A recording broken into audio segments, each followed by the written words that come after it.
I don't bow to committees, I don't pay for pools I'll never swim in, and I don't let strangers write rules for land I bought with cash and scars. That's why Gordon Hale, the slick-smiled emperor of a paper kingdom, set his sights on me. First came the letters, dressed like invitations perfumed with community and fine print. Then the cameras mysteriously died, the locks were sliced clean and red paint screamed across my wall, "Play by the rules." Their rules? When the cops arrived, they shrugged like waiters at a bad diner and handed me the same suggestion everyone helpful gives before the shakedown: join the HOA. They thought I'd fold. Instead, I turned on every light I own and watched who flinched. Because when a private army hides behind city logos and fake inspections, you don't negotiate, you document, escalate, and drag the truth into daylight. Before we dive in, drop a comment with where you're watching from and your local time, then buckle up. My story begins in the gray dawn of Cedar Bluff Industrial Park, when the hum of my security gates used to be the only sound greeting me. For years, that quiet routine was my reward for doing things my way. I had built Carter systems from the ground up, an empire of smart locks, biometric scanners, and surveillance grids that served everyone from hedge fund billionaires to defense contractors who didn't want their rivals peeking inside. My headquarters, a squat steel and concrete structure on a 10-acre parcel at the far edge of Travis County, wasn't flashy, but it was mine. Fences 15 feet high wrapped the property. Motion lights could blind a hawk. Every square foot of the yard was mapped by cameras I had personally wired. The message was simple: this land answers to me, not to anyone else. But like every fortress, mine attracted siege. And the battering ram came in the form of a suburban HOA that had metastasized across the county like crabgrass in summer. They called themselves the Lakeview Property Association, though association was just polite camouflage for what they really were: a cartel of dues, fines, and rules so absurd you couldn't sneeze without a permit. Their president, Gordon Hale, loved to wrap his tyranny in honeyed words about community and property value. I saw through it from the first handshake. Hale had that kind of handshake you instantly distrust, dry, tight, and too rehearsed, as if he'd practiced in the mirror. I remember the first letter that showed up in my mailbox. Heavy stock paper embossed seal, the kind of stationery that screams important before you even tear it open. "Dear Mr. Carter," it began, "we strongly encourage you to consider joining the Lakeview Association. Membership will ensure harmony with your neighbors and prevent potential misunderstandings." The phrasing wasn't accidental. In my line of work, I know a threat when I see one. Prevent misunderstandings was corporate speak for fall in line or else. I tossed the letter in the shredder and went back to calibrating sensors for a Pentagon contractor. They didn't stop.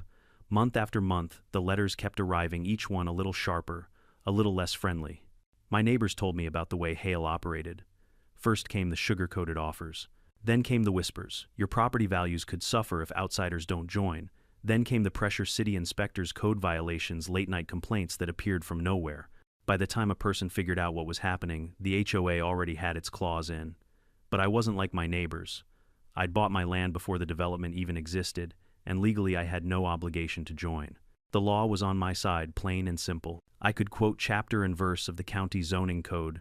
Private industrial parcels outside the HOA's recorded covenants were untouchable. The problem wasn't the law, it was the people willing to twist it. That fall, things turned ugly. One morning, I pulled into the lot and noticed something off. The gate, which normally hissed, closed behind me like a vault door was hanging open. I killed the engine and stepped out, boots crunching on gravel, heart already pounding. The padlock that should have sealed the gate was on the ground, snapped like a wishbone. I felt heat rise behind my eyes. Whoever did this wasn't just trespassing. They were declaring war. Inside, the scene hit me like a gut punch. Crates, overturned servers, smashed monitors, ripped from walls. It wasn't random, it was surgical. They'd gone straight for the backbone of my operation, the systems that managed client data, the prototypes that weren't even on the market yet. Red paint screamed across one wall: play by the rules. I stood in the wreckage, fists balled, breathing through my teeth. This wasn't just vandalism. This was theater. Someone wanted me to know. I was being targeted. I called the cops, of course. That's what law-abiding citizens are supposed to do, right? The patrol car rolled up half an hour later, lights flashing lazily like they were there for a traffic stop.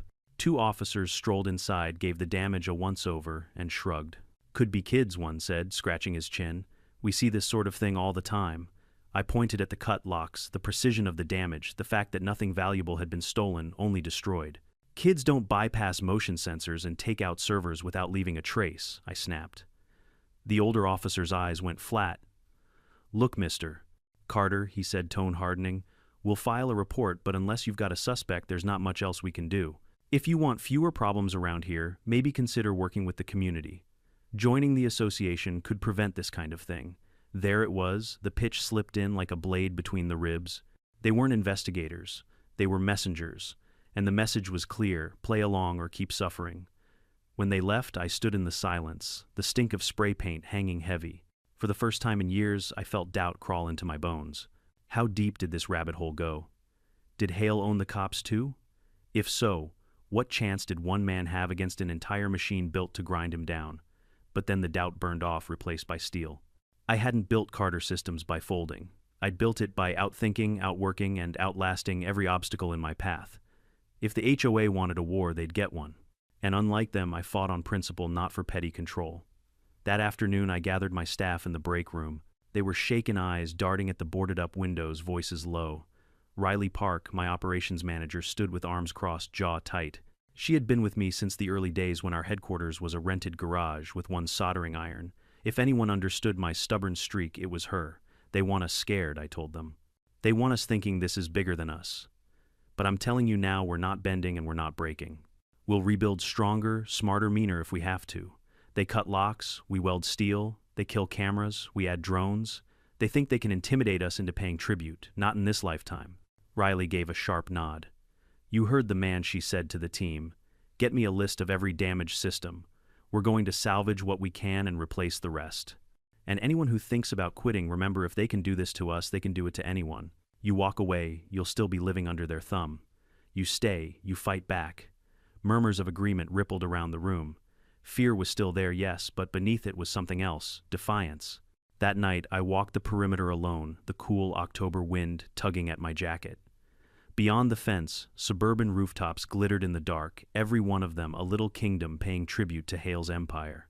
I wondered how many of those homeowners even realized what was happening, how their community association wasn't protecting them but bleeding them. As I stared at the shadows, I made myself a promise. I wouldn't just protect what was mine. I'd expose them every shady deal, every backroom handshake, every cop they had in their pocket. If they wanted to fight, then fight they would, but on my terms. And when it ended, they'd regret the day they ever thought they could bend Miles Carter. The war had only just begun. The break-in was meant to scare me into silence, but it only sharpened my instincts. I had spent my life building walls, both literal and figurative, and if someone thought they could breach them without consequences, they were about to learn how wrong they were. But the HOA wasn't done. Within a week, strange patterns began circling me like buzzards over a carcass. Cameras that had run flawlessly for years suddenly began to flicker. Footage that should have been crisp turned into static at the exact moments I needed it most. A technician from my team swore the hardware hadn't failed. It's like someone's jamming the signal, he whispered, glancing nervously at the blinking red lights. Then came the tire tracks. One morning, Riley and I walked the outer fence and spotted grooves in the mud, heavy treads pressed deep into the soil. They stopped just short of the locked gate, angled toward my property like wolves sniffing the perimeter. No one had permission to be out there. Whoever it was had been watching. That alone was bad enough, but what chilled me was what I witnessed in town a few days later. Driving past the bland brick office that housed the Lakeview Association, I spotted Gordon Hale leaning against his gleaming SUV. Around him clustered not just HOA board members, but two uniformed city officials I recognized.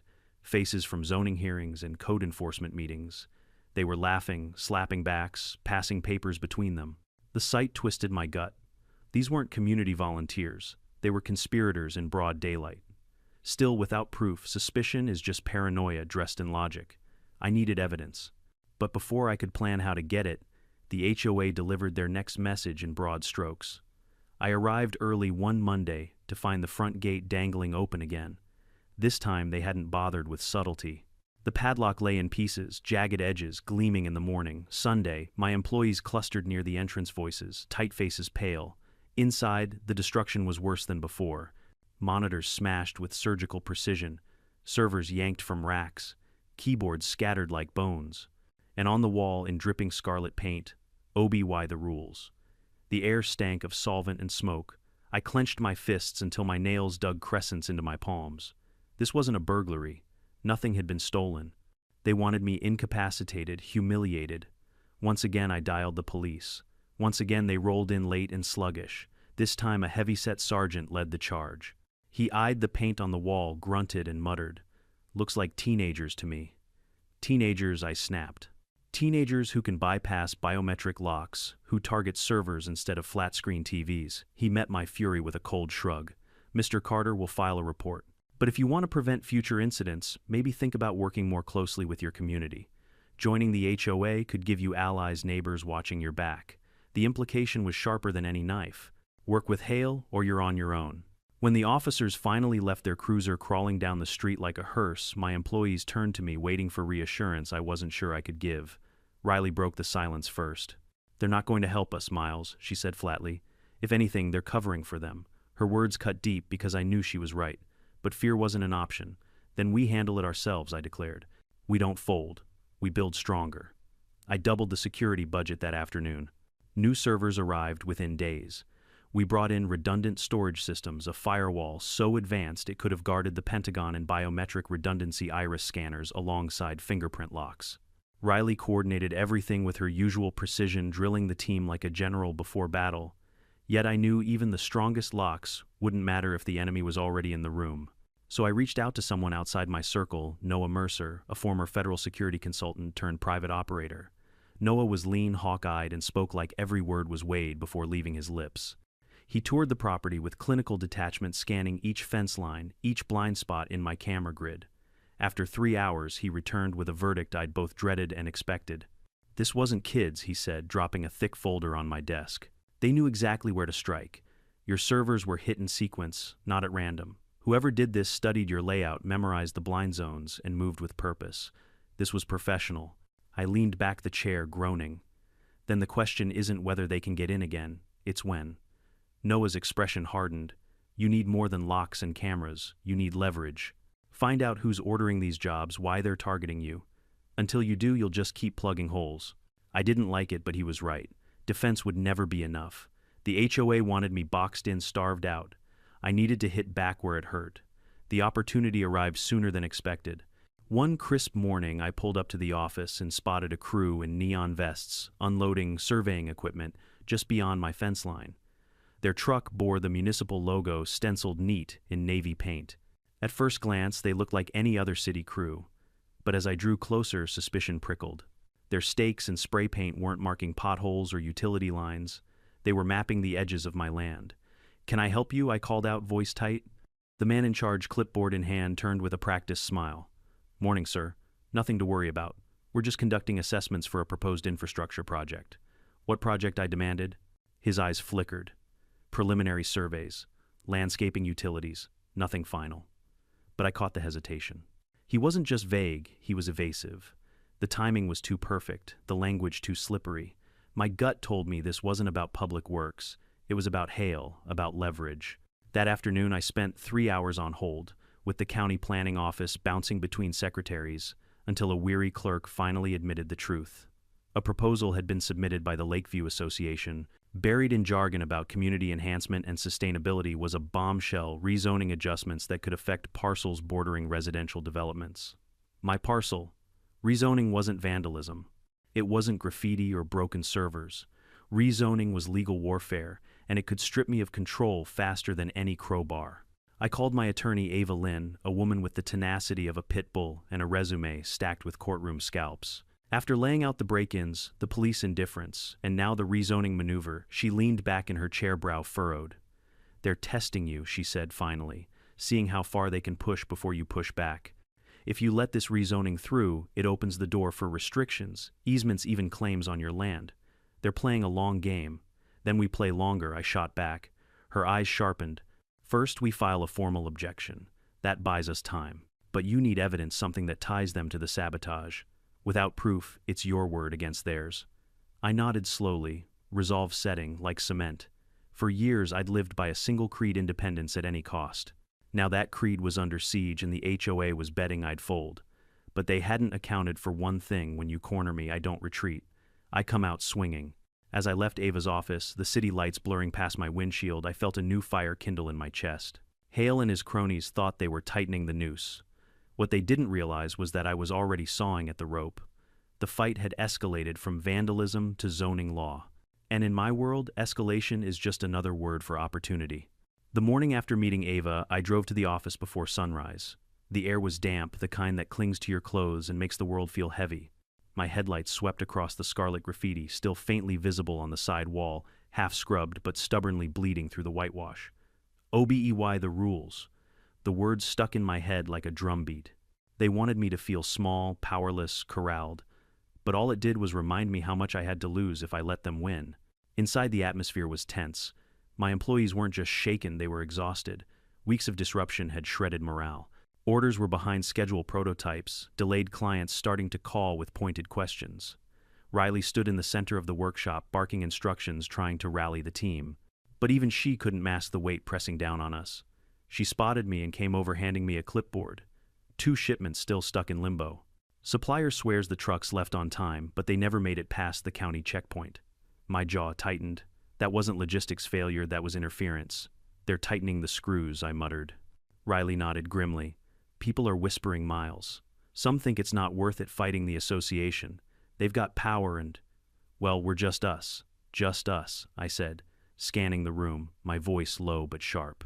We build the systems they fear. Every lock, every camera, every encrypted network, they can't crack, that's us.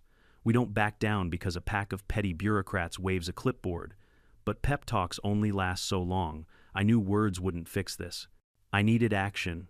That's why I had Noah back on site by noon.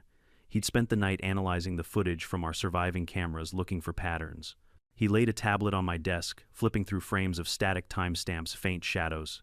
They're using signal disruptors, he said flatly. Cheap black market hardware, but effective if you know what you're doing. They've studied your setup, mapped every weakness. The break-ins weren't isolated. They're probing you step by step. And the rezoning, I asked? His eyes narrowed. That's the hammer. The vandalism was the warning shot. Rezoning is how they take you without crowbars.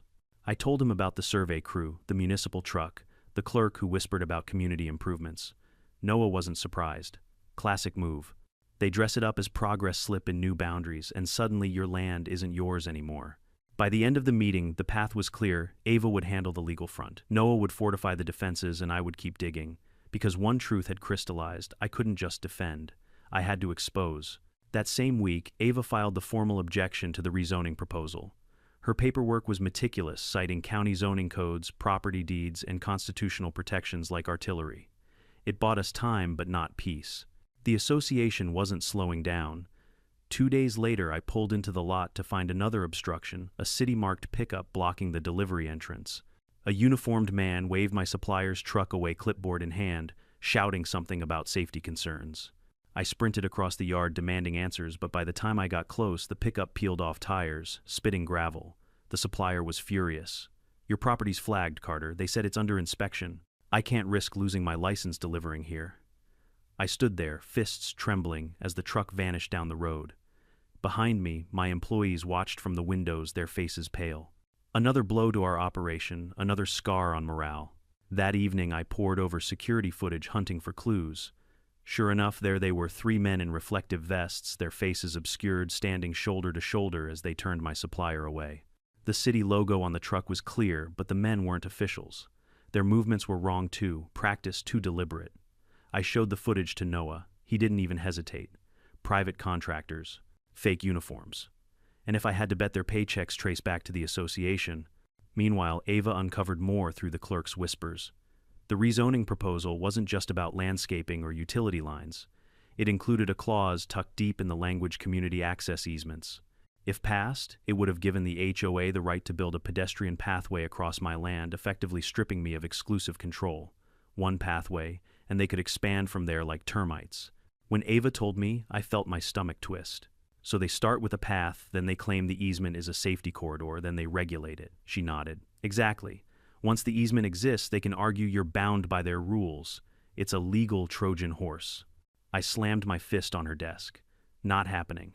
But while Ava's legal maneuvers stalled, the rezoning, the pressure on the ground only grew. Anonymous noise complaints triggered unannounced inspections. City officials, real ones this time, arrived with sound meters and clipboards poking around my equipment. They found nothing, of course. Carter systems operated under strict decibel thresholds. But the disruption was the point. Every hour wasted with inspectors was an hour not spent building or repairing. Then came the hack attempt. Riley burst into my office one afternoon, face pale, laptop under her arm. We caught someone trying to breach the servers. Multiple login attempts from a masked IP timed perfectly with the inspector's visit. While they had us distracted, someone tried to slip in digitally. That was when the pattern snapped into focus. They weren't improvising. This was coordinated warfare, physical, legal, digital, a three-pronged assault designed to wear me down until I had no fight left. But if they thought that would break me, they'd forgotten who I was. Carter Systems didn't just build security, we lived it. Every move they made, I would document. Every lie, every forged uniform, every fake inspection, I would drag it into the light. I ordered NOAA to install a redundant surveillance network, overlapping cameras with off-site cloud storage motion-triggered drones on standby and digital tripwires embedded in the servers. If anyone tried another hack, I'd know not just that they tried, I'd know who they were. And I instructed Riley to implement a new protocol. Every delivery, every inspection, every disruption would be logged with timestamps, names, and footage. We were building not just defenses, but a case. Late one night, after the last of the team had gone home, I sat alone in my office staring at the rezoning documents Ava had copied for me. The language was dry, bureaucratic, but the implications were as sharp as broken glass. One loophole, one careless signature, and my fortress would become their playground. The thought made my chest burn. This wasn't just about me anymore. It was about principle. If they could bully me, a man with resources, connections, and the best security money could buy, what chance did the average homeowner have? I stepped outside the yard, silent under the pale wash of the moon. The fence gleamed, the cameras hummed, the lights blinked like watchful eyes. For a moment, I let the quiet steady me. Then I whispered to the night as if Hale himself could hear me. You want a war, you've got one. And for the first time, I felt the balance begin to shift. The rezoning proposal was a blade pressed against my throat. Ava had managed to file a formal objection which slowed the process, but I knew that paper shields could only hold back a flood for so long. The association had lawyers of their own, and Hale wasn't the kind of man to sit quietly while I poked holes in his plan. He'd come back harder, meaner, and with City Hall allies lined up like soldiers behind him. That meant we needed more than defense. We needed offense. Ava called me into her office 2 days later, a stack of documents spread across her desk like a battle map. Here's the problem, she began tapping the top page with her pen. They've worded the proposal to make it sound like a benefit for everyone. Public green space, pedestrian access, community safety. On paper, it looks benign, even progressive. If the county board buys it, you'll spend the next year trying to claw your land back through appeals. I leaned forward. So how do we stop them before it gets that far? Her eyes were sharp the way they got when she smelled blood. We build a case showing bad faith. Every break-in, every staged inspection, every fake uniform, that's evidence. If we connect it to the association, we prove this isn't about community improvement. It's about harassment and coercion. And once we prove that, rezoning collapses under its own weight. Noah, who had tagged along, gave a dry laugh. In other words, we don't just need to lock the doors, we need to drag the burglars into court. It sounded clean on paper, but reality was messy, and we all knew it. The next week, the association escalated again. Flyers started appearing in my mailbox, shiny brochures about the benefits of joining Lakeview. Pools, tennis courts, neighborhood barbecues. They were trolling me now, delivering the bait with a smug grin. Riley shredded them without a second glance, but I could feel my staff growing restless. Some of them had families living under the HOA's thumb. They'd been pulled aside at grocery stores, whispered to at church. Tell Miles to stop fighting. He's making it worse for all of us. That was Hale's genius. He didn't just attack me, he poisoned the ground around me. Then came the delivery blockade. A truck carrying specialty circuit boards components critical to our next contract was stopped just outside the property. The driver later swore that 3 men in city insignia flagged him down, warning that unsafe conditions made delivery impossible. By the time he called me, the truck had been rerouted. I pulled the footage that night, and sure enough, there they were. Reflective vests, city logos, and practiced efficiency. But the way they moved, quick, coordinated, no wasted motion, reeked of mercenaries, not municipal workers. Noah confirmed it. These guys aren't amateurs. They're private security moonlighting in costumes, and someone paid them to stall your supply chain. The fallout was immediate. Deadlines slipped. Clients started pressing me for answers. Every delay cost us money and credibility. Hale knew it, and he was grinning behind his curtains. Still, we weren't helpless. Riley proposed a new system. Every shipment would be GPS tracked, every stop logged, every encounter recorded. We weren't just fighting back, we were documenting everything for the inevitable showdown. But the association wasn't finished. 2 mornings later, a white envelope appeared taped to my office door. Inside was a noise complaint filed with the city claiming Carter Systems was disturbing the peace with excessive industrial noise. I almost laughed when I read it. My facility was quieter than most high school gyms. We'd invested in acoustic shielding years ago precisely because some clients required near silence for sensitive prototypes. Still, the complaint triggered an inspection. 3 officials showed up, unannounced, clipboards in hand, demanding access to every corner of the facility. Refusing them wasn't an option. It would have meant fines, maybe even a shutdown. So, I let them in, watching as they scoured the property with sound meters, snapping pictures, jotting notes. They found nothing, of course. But that didn't matter. The damage was in the disruption. Half my workforce sat idle while inspectors marched around pretending to care about decibel levels. Before leaving, one of them delivered the parting shot with a smirk. "You know, mister Carter, these things go smoother if you work with the community. Maybe consider joining the association. Problems like this have a way of disappearing." I wanted to punch him in the mouth. Instead, I held my tongue and burned the words into memory. The real kicker came that same afternoon. Riley rushed in with a laptop, her face pale. "They tried to breach us again," she said, pulling up server logs. "Multiple unauthorized access attempts, all routed through proxy servers timed perfectly with the inspection. It was no coincidence. They were distracting us with officials while their hackers took a shot at our backbone. Fortunately, our firewalls held. But the message was clear: they weren't playing small anymore. They were attacking on every front: physical, legal, digital." That night, I sat across from Ava and Noah in my office, the 3 of us ringed by maps, documents, and flickering monitors. "They're trying to break me," I said quietly. "Starve the business, demoralize the team, bury me in complaints until I cave." Ava nodded. "Which means they're desperate. Bullies don't escalate unless they think they're losing control." Noah leaned forward. "Then we need proof. Hard, undeniable proof tying these attacks to Hale and his board. Once we have that, we don't just defend you, crush them in court." I knew he was right. The law wasn't on their side. But politics, influence, and fear, those were Hale's weapons. To beat him, I needed more than evidence. I needed leverage. So we made a plan. Noah would monitor every inch of the property: drones, hidden cams, even thermal scanners if necessary. Riley would tighten the digital perimeter, setting honeypots to trap intruders in the act. Ava would prepare litigation, laying the groundwork for a full-blown harassment suit under state civil statutes with potential federal claims if we could prove collusion with law enforcement. It wasn't just defense anymore. It was preparation for war. The next few days blurred into a cycle of vigilance. Cameras hummed, servers bristled, and my employees walked with a new edge in their step. They knew the fight was far from over, but they also knew we weren't just targets anymore. We were hunters.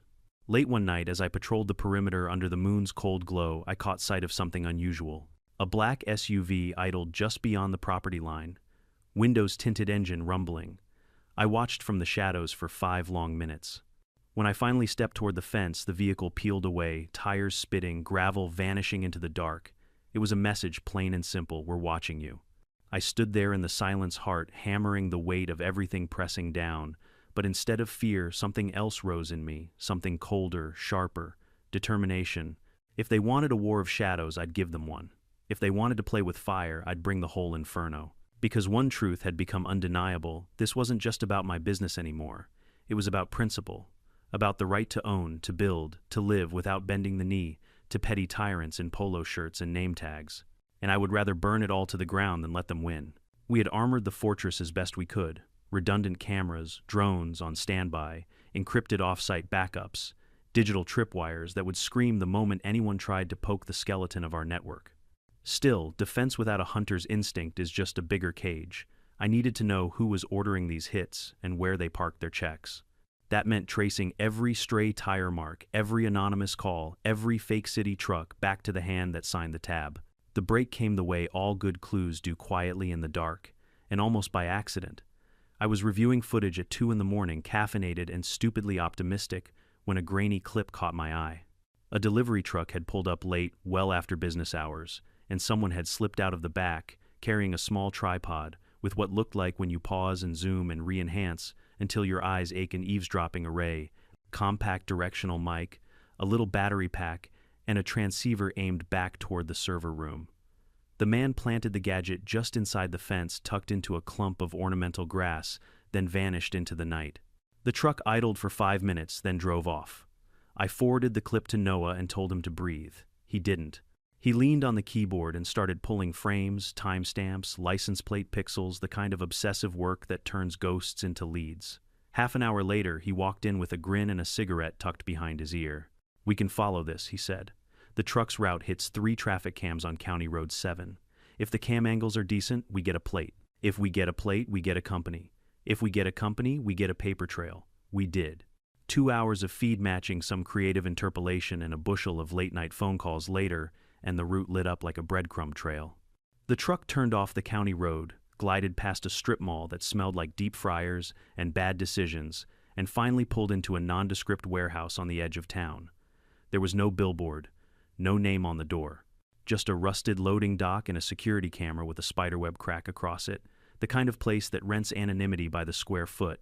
Noah set up a stakeout for the following night. I felt ridiculous watching him in a cheap sedan with binoculars, looking like a man auditioning for a noir film. But drama is a luxury. Proof is the currency of survival.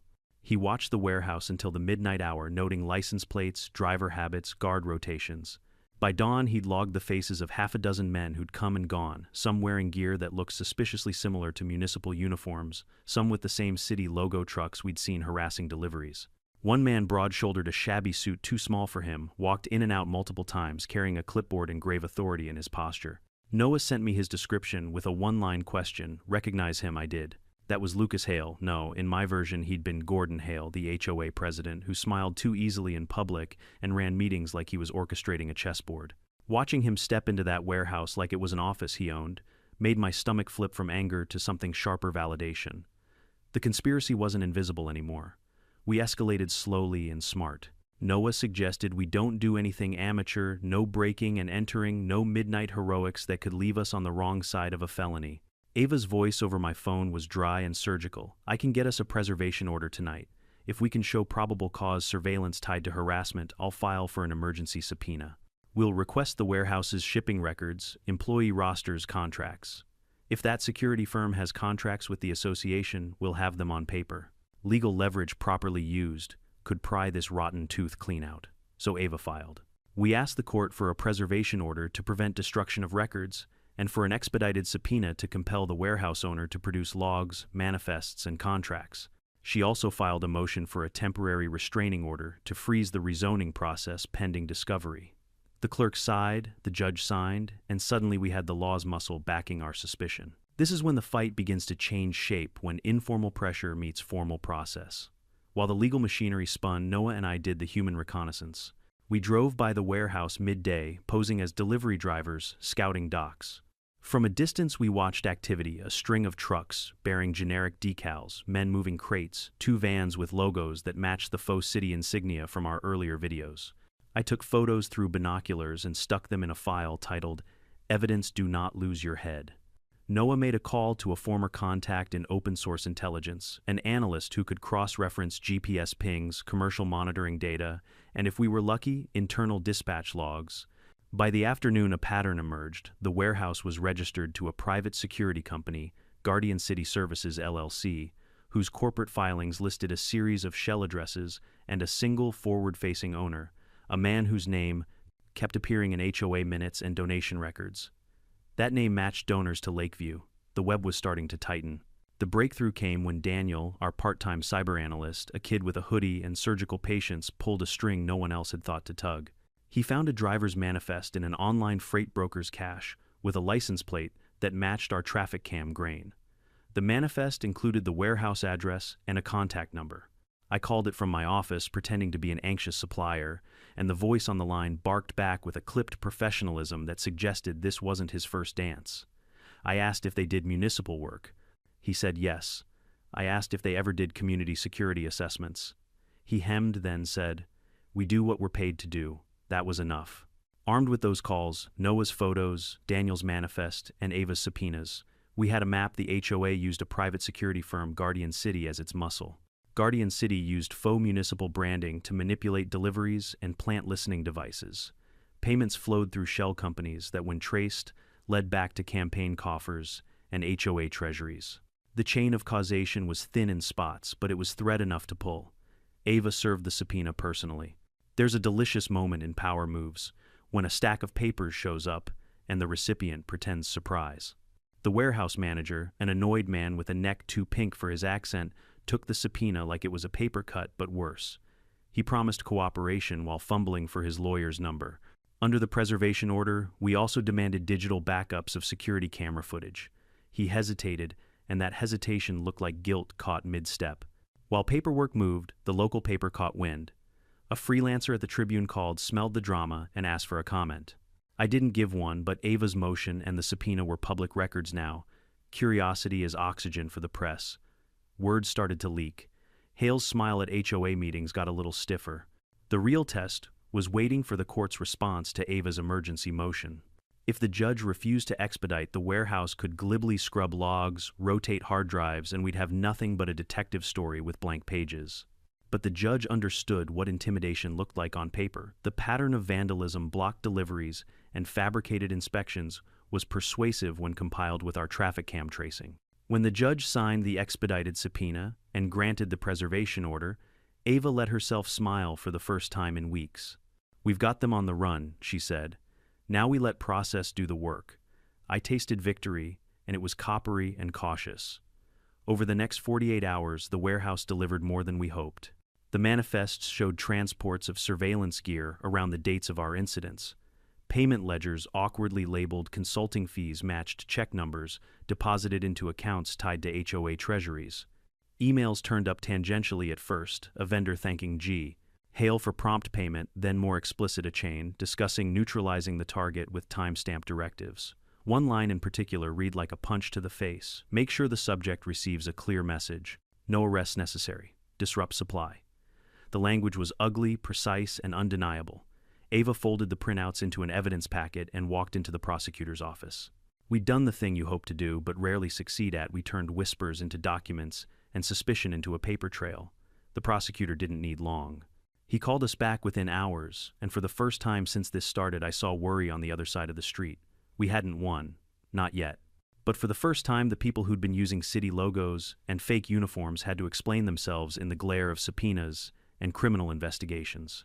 The rusted warehouse had been pried open by law, and inside we'd found the gears of a machine built to bully. That night, standing outside my office watching the drones circle like lazy satellites, I allowed myself a momentary grin. We'd exposed a vein, now the blood would follow. I lit a cigarette habit, not solace, and felt the world tilt a fraction toward rightness. If this was a campaign to break me, they'd miscalculated. We'd baited a trap with evidence and patience, and the trap had snapped shut. The next steps would be louder indictments, freezing of accounts, maybe even arrests. But I reminded myself it would also get messy. They'd lash out. When people with power lose it, they strike hardest. So we prepared.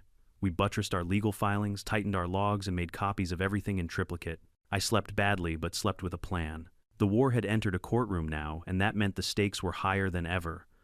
We were no longer just defending a company. We were prosecuting a corruption that had dressed itself up as neighborhood stewardship. And I was ready to watch it burn. The morning the subpoenas landed, silence settled over Cedar Bluff, like the pause before a storm. For weeks I had lived with chaos, broken locks, overturned crates, threats sprayed on walls, but now the noise shifted to something quieter, more dangerous. The HOA wasn't retreating, they were recalibrating. Riley was the first to spot the change. She came into my office carrying a tablet, eyes locked on the drone feed. "Look at this," she said, dropping into a chair. On the screen, a convoy of city-marked trucks rolled up to the edge of our property line. No vandal masks this time, no shadows in the night, just men in reflective vests unloading surveying equipment in broad daylight.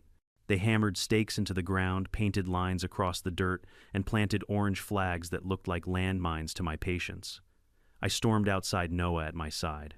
The man in charge was tall, clipboard in hand, with a municipal logo stitched on his jacket. His tone was brisk, professional. "Morning, sir.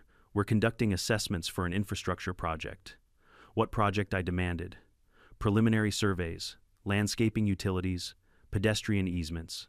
Nothing final."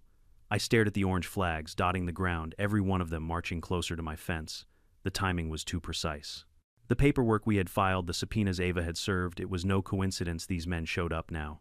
When I pressed for details, the supervisor hesitated, then gave me a thin smile. You'd have to ask the association. We're just contractors. That was enough. We recorded every second of the encounter, names, truck numbers, GPS tags. Riley saved the footage to 3 separate servers. That afternoon, Ava confirmed what I already suspected. The association's behind this, she said over the phone, her voice clipped. They filed for a rezoning overlay, citing public safety corridors. If approved, it would carve a pathway right through your land. Once they have an easement, they can expand it, regulate it, control it. This is a Trojan horse. I tightened my grip on the phone. So what's our move? We escalate. We've got your objection on record, but now we file for an injunction to freeze the rezoning process until discovery is complete.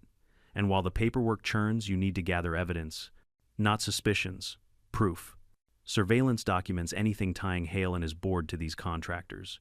Her words had the sting of command, and I knew she was right. Defense had bought us time. Offense would win the war. That night, Noah and I parked a safe distance from the warehouse we'd tracked the surveillance truck to. The lot glowed under harsh sodium lights, buzzing like angry wasps. Men moved in and out, carrying crates under heavy guard. A drone hovered overhead, its quiet whir blending with the night air. Through its camera, we saw what the human eye couldn't: logos, half scraped off the trucks, faded city insignias that matched the uniforms we'd seen blocking deliveries. And then the jackpot. Gordon Hale himself stepping through the side door, his pressed shirt catching the light. He wasn't there to supervise landscaping. He was coordinating a private army. I clenched my fists on the steering wheel, but Noah stopped me before anger could override judgment. We don't kick in doors, he warned. We document. We need them to hang themselves with their own rope. So we recorded everything: license plates, timestamps, photos of Hale entering the warehouse, screenshots of trucks carrying surveillance gear. Ava would stitch it into a narrative so airtight it would choke the association's lawyers in court. Meanwhile, the pressure on my team was grinding them down. The next morning, inspectors arrived again, this time claiming they'd received anonymous tips about chemical runoff from my facility. My company didn't use chemicals, not so much as a gallon of paint thinner. Still, the inspectors combed through the property, snapping pictures, demanding records. Production halted again. My employees muttered under their breath, their nerves fraying. That evening, Riley cornered me in the hall, her voice low. We're running out of time, Miles. The team's exhausted. People are asking whether staying here is worth it. I didn't lie to her. It's serious. But we're close. Ava's injunction is in motion. Noah's tracing every truck that touches that warehouse. If we can hold together a little longer, the whole thing cracks open. She nodded, but doubt lingered in her eyes. Days blurred into nights as the harassment continued. Flyers, complaints, surprise inspections. The association thought they could bury me in bureaucracy until I suffocated, but every move they made we documented. Every call was logged, every inspector's visit time-stamped. We built a file thicker than a phone book. The turning point came when Noah intercepted a stream of emails routed through an unsecured server tied to Guardian City Services, the private security firm masquerading as city contractors. The emails weren't polite. They were tactical. One read, "Subject remains non-compliant. Recommend escalating disruptions until supply chain collapses. Priority acquisition target status confirmed." Another, "Ensure presence of city insignia during blockade." Creates plausible deniability. And then the most damning line of all. Per Hale's directive, neutralize Carter Systems as operational threat. No arrests. Maximum disruption. Noah printed the emails and dropped them on my desk. "This is it," he said. The smoking gun. I sat there staring at the pages, my jaw tight. It was all there, the link between Hale, the association, and the mercenaries posing as city officials. Proof that the break-ins, the block shipments, the inspections weren't random. They were orchestrated. I called Ava immediately. Her voice lit up with the rare edge of triumph. "This is more than harassment," she said. "This is conspiracy. With these emails, we can demand discovery of the association's financials. If payments match the dates of these incidents, it's over for them." But Hale wasn't going to let us deliver that blow without counterpunching. The very next evening, alarms blared across my property. I rushed to the monitors and watched as a group of masked men cut through the fence and stormed the yard with surgical precision. They bypassed the obvious cameras, heading straight for our main power supply. Sparks flew as they ripped out cables, plunging half the building into darkness. I called the police, but by the time they arrived, the intruders were gone. Once again, the officers shrugged, muttering about possible competitors and industrial sabotage. One even had the audacity to repeat the line I'd heard too many times. "You know, these things wouldn't happen if you were working with the community. Their complicity was so blatant, it almost made me laugh. Almost, I turned back to Riley and Noah, my fists trembling with fury. Enough defense. It's time to drag them into the light. Over the following week, Ava filed a motion to subpoena the association's bank records. To our surprise, the judge granted it, likely swayed by the growing pile of evidence we'd already compiled. The financials were a goldmine. Payments labeled consulting fees lined up perfectly with the dates of the break-ins, the delivery blockades, the fake inspections. Transfers routed through shell companies eventually landed in Guardian City's accounts, and Hale's name appeared on authorization signatures. The puzzle pieces clicked together into a picture so clear it almost glowed.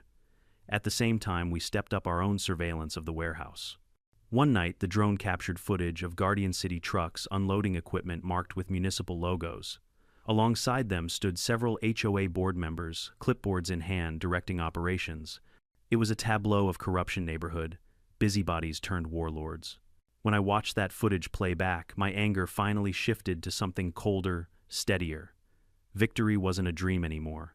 It was inevitable. The association tried one last gambit. Hale sent me a cease and desist order accusing me of defamation for baseless attacks against the community. Ava laughed when she saw it. "This is desperation," she said. "They're trying to flip the narrative, make you the aggressor. But with these financials, those emails, and the warehouse footage, they don't stand a chance." For the first time in months, I felt air return to my lungs. I stood outside my office that night, the hum of repaired generators behind me, and looked out at the fence line where orange survey flags still fluttered. They thought they could mark my land like conquerors planting banners. But the tide was turning. Riley came out to join me, holding 2 mugs of coffee. "So what's next?" she asked. I took a slow sip, the bitter taste grounding me. "Next," I said, "we stop playing defense. We drag them into court, strip them of their power, and make sure everyone sees exactly what they are." She nodded, a grim smile spreading across her face. The battle for Cedar Bluff was no longer in the shadows. It was about to explode into the open. By the time Ava filed the subpoena for the association's financials, I knew we were entering the endgame.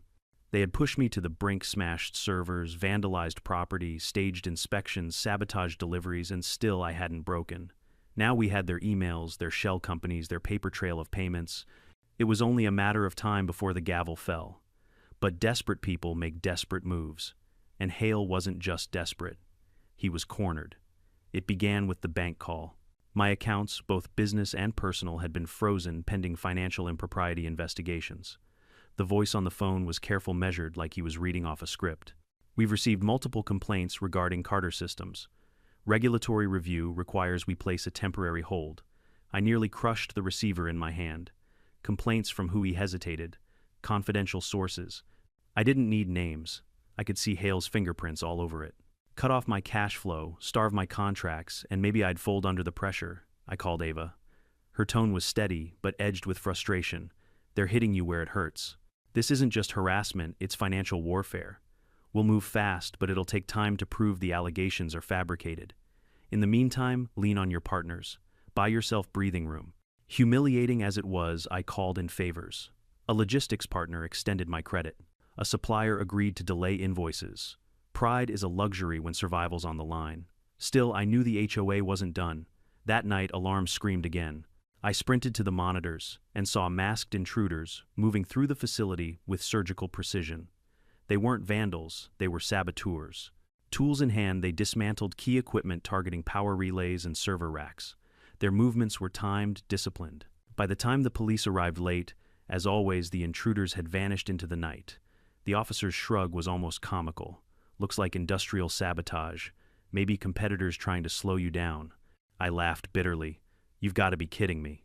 Competitors dressed like city inspectors. Do you people even pretend anymore?" He just muttered about filing a report and suggested again that joining the association could smooth these things over. It was theater, and I was done playing the audience. The next morning, Ava delivered the hammer. "The financials came through," she said, slamming a thick folder onto my desk. Guardian City Services was paid through a chain of shell companies, all tied back to Lakeview's treasury. Payments labeled consulting fees match. The dates of the break-ins, inspections, and blockades. And look at this. She flipped to a page. Hale's name in neat script authorizing a payment memo, special operations. I stared at it, fury boiling cold in my veins. Proof. Finally, undeniable proof. But Noah wasn't satisfied. Paper trails are good, but juries love pictures. We need them on tape in the act. So we doubled down on surveillance. Drones circled the warehouse nightly. Hidden cameras recorded every truck, every clipboard, every handoff. And then one evening, the jackpot arrived: footage of Hale himself walking alongside Guardian City guards, pointing at crates as they unloaded surveillance equipment. A board member held a checklist. Another man, face partially obscured, handed over envelopes. When the footage played back, silence filled the room. Then Noah exhaled. That's it. That's the nail in their coffin. Still, Hale wasn't going quietly. A few days later, a courier delivered a cease and desist order accusing me of defamation and harassment.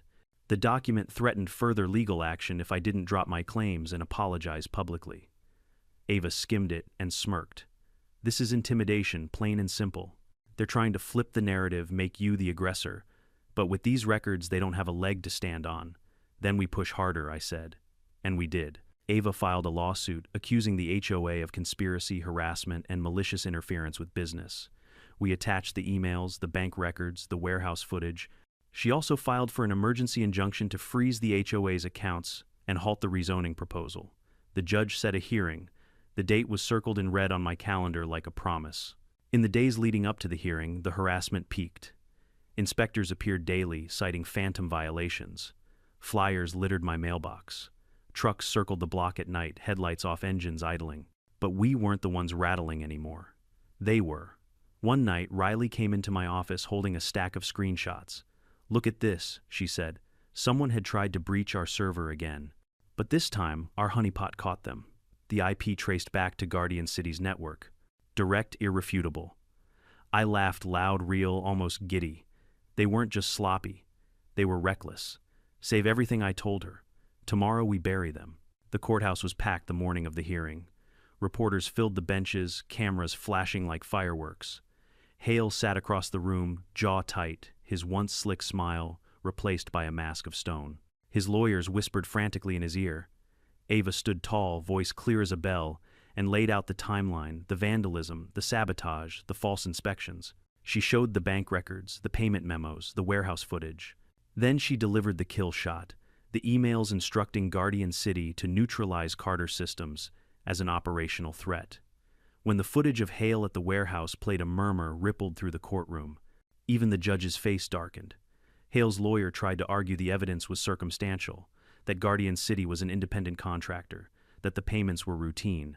Then Ava revealed the server logs Riley had caught tracing the hack attempt directly back to Guardian City's network. The timing lined up perfectly with the inspections.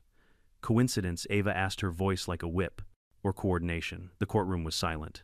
The judge leaned forward, eyes locked on Hale. I've seen enough. He granted the injunction on the spot. HOA accounts frozen, rezoning proposal terminated, Guardian City under investigation. He also ordered an independent administrator to oversee the association's operations, pending the outcome of criminal inquiries. For the first time in months, the weight on my chest lifted. We hadn't just defended ourselves, we'd dragged them into the light. Outside, the courthouse reporters swarmed. I didn't give speeches or victory poses. I just said one thing: no one should have to fight this hard to keep what they already own. Then I walked away. That night, standing outside my office under the glow of the repaired floodlights, I watched the yard stretch quiet and whole again. For weeks it had been a battlefield. Now it was just land, my land. Riley joined me, a faint smile tugging at her lips. We did it. I shook my head. No, we survived. The real fight is making sure they never do this to anyone else again. She nodded, her expression hardening. Because this war wasn't just about Carter Systems. It was about drawing a line and daring anyone to cross it.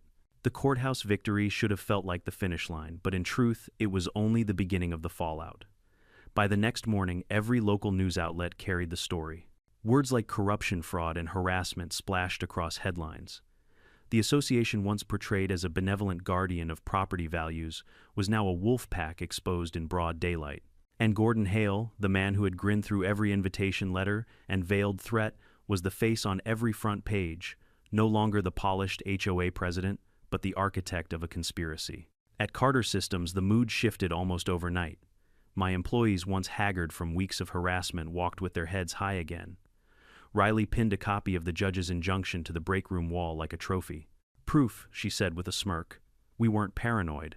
We were under attack, and we beat them. But even as we repaired equipment reset schedules and began fulfilling delayed orders, I couldn't shake the sense that the battle had left scars deeper than broken servers or frozen accounts. This wasn't just about one company or one man.